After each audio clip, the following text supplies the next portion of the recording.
Kumusta, Little Victors? And welcome sa ating online Sunday School. Bago tayo pumunta sa ating bagong kwento, natatandaan niyo pa ba kung ano yung kwento na tinuro sa atin ni Teacher Justin nung nakaraang linggo?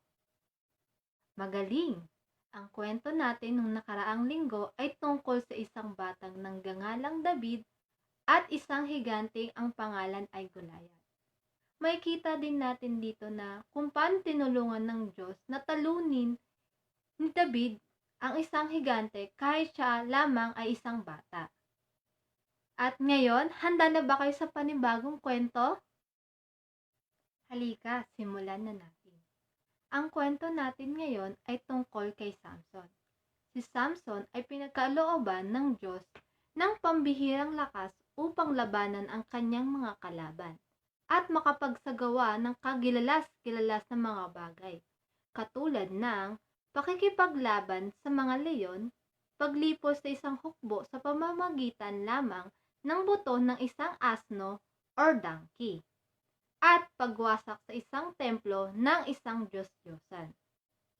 Pagkatapos nito'y, umibig naman si Samson sa isang dalagang nakatira sa libis ng Sorek. Siya ay si Delilah.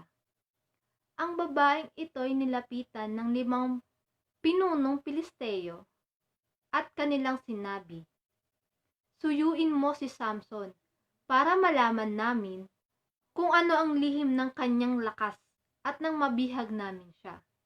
Kapag nagawa mo iyan, bawat isa sa aming mabibigay sa iyo ng 1,100 pirasong pilak."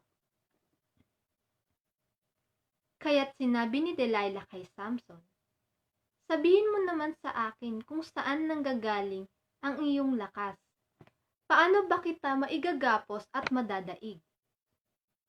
Sumagot si Samson, "Kapag ako'y ginapos ng 7 sariwang yantok, manghihiwat na ako gaya ng karaniwang tao." Sabi ni Samson. Sinabi ito ni Delilah sa mga pinunong Pilisteo at siya ay binigyan ng 7 sariwang yantok na igagapos kay Samson. Samantala, may ilang Pilisteo namang nag-aabang sa kabilang silid. Pagkatapos ay sumigaw si Delilah, "Samson! May dumarating na mga Pilisteo!" Ang yantok na ginapos ni Samson ay nilagot nito na para lamang nasusunog na sinulid. Kaya hindi nila nalaman kung paano talaga siya maigagapos. Dahil dito, sinabi ni Delilah, "Niloloko mo lang pala ako, kasinungalingan lang ang sinasabi mo sa akin. Kaya sabihin mo naman sa akin kung paano ka talaga maigagapos." Sabi ni Delilah. Kaya sinabi ni Samson, "Kapag ako'y ginapos ng bagong lubid na hindi pa nagagamit, manghihina ako gaya ng karaniwang tao." Sabi ni Samson. Kumuha si Delilah ng bagong lubid at ginapos si Samson. Pagkatapos nito ay sumigaw siya, "Samson! May dumarating na mga Pilisteo!" Samantala, may mga lalaking nag-aabang sa kabilang silid. Ngunit ang gapos ni Samson ay nilagot niya na para lamang sinulid. Kaya sinabi uli ni Delilah kay Samson, "Hanggang ngayon niloloko mo ako at hindi ka nagsasabi ng totoo. Sabihin mo naman sa akin kung paano ka magagapos." Sabi ni Delilah. Sinabi ni Samson, "Kapag pinag-isa mo ang 7 tirintas ng aking buhok, saka ipinulupot sa isang tulos, manghihina ako at magiging katulad ng karaniwang tao." Kaya pinatulog ni Delilah si Samson at pinag-isa ang 7 tirintas nito. Pagkatapos, pinulupot niya ito sa isang tulos saka sumigaw ng, "Samson, may dumarating na mga Pilisteo!" Ngunit siya'y gumising at dali-daling kinalas sa tulos ang kanyang buhok. Kaya't sinabi sa kanya ni Delilah, "Ang sabi mo'y mahal mo ako, hindi pala totoo.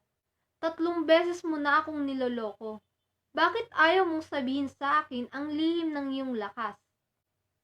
sinasabi ni Delilah. Araw-araw ay yun ang paulit-ulit niyang sinasabi kay Samson hanggang sa mainis ito. Kaya sinabi na niya ang totoo. Alam mo, mula sa pagkabata, nilaan na ako ng Diyos bilang isang Nazareo. Ni minsan hindi pa nasasayaran ng panggupit ang aking buhok. Kaya kapag naputol ang aking buhok, hihina ako tulad ng karaniwang tao. Nabatid ni Delilah na nagsasabi na ng totoo si Samson, kaya pinatawag niya ang mga haring Pilisteo. Pinagsabi niyang nagtapat na si Samson sa kanya, kaya maaari na silang magbalik sa Sore. Nagbalik nga roon ang mga pinuno, dala ang perang ibabayad kay Delilah. Si Samson naman ay pinatulog ni Delilah sa kanyang kandungan, at nang mahimbing na itong natutulog, ay tumawag siya ng isang tao upang gupitin ang 7 tirintas ng buhok ni Samson. Nang mawala na ang kanyang kakaibang lakas, ginising ni Delilah si Samson at sinabing, "Samson, may mga dumarating na mga Pilisteo." Nagtangkang bumangon si Samson sapagkat akala niya'y makakawala siya tulad ng dati. Binihag siya ng mga Pilisteo at dinukot ang kanyang mga mata. Siya'y dinala sa Gaza, tinalian ng tanikalang tanso, at pinagtrabaho sa isang gilingan sa loob ng bilangguan. Samantala, unti-unting humahaba muli ang kanyang buhok. Minsan, nagkatipon-tipon ang mga haring Pilisteo upang magdiwang at handog sa kanilang Diyos-Diyosan na si Dagon. Sa kanilang pagdiriwang, umaawit sila ng "Pinagtagumpayan tayo ng ating Diyos laban kay Samson na ating kaaway." Nang siya'y makita ng taong bayan, ang mga ito'y umawit din ng "Tayo pinagtagumpayan ng ating Diyos laban sa sumira sa ating lupain at pumatay sa marami nating kasamahan." At sa laki ng kanilang katuwaan, naisipan nilang pagkatuwaan si Samson. Nilabas nila ito sa loob ng bilangguan at pinatayo sa pagitan ng 2 malaking haligi. Sinabi ni Samson sa batang lalaking umakay sa kanya, "Ihawak mo sa aking mga kamay ang haligi ng gusaling ito. Gusto kong sumandal doon." Ang gusali ay napakasikip dahil sa dami ng tao. Babae at lalaki, lahat-lahat ay may 3,000. Naroon din ang mga haring Pilisteo at masaya nilang pinagkakatuwaan si Samson. At nanalangin si Samson, "Panginoon, mahabag kayo sa akin. Isinasamo kong minsan pa ninyo akong palakasin upang sa pagkakataong ito'y makaganti ako sa mga Pilisteo sa pagdukot nila ng aking mga mata." Sabi ni Samson.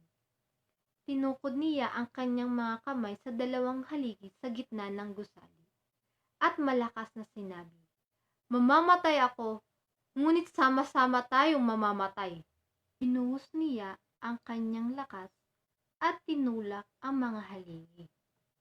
Gumuho ito at nabagsakan ang mga pinuno at lahat ng Pilisteyong naroroon. Kaya ang napatay ni Samson sa oras ng kanyang kamatayan ay mas marami pa kaysa noong nabubuhay pa siya.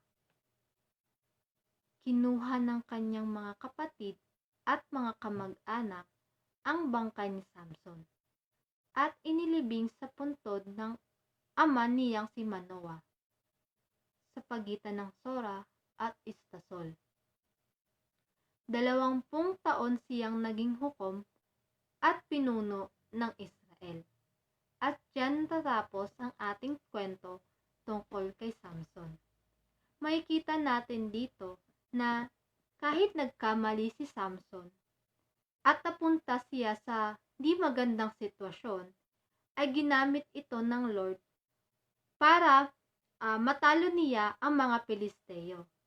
At kahit bago mamatay si Samson, ay ginamit siya ng Lord para protektahan ang Israel laban sa kanilang mga kaaway.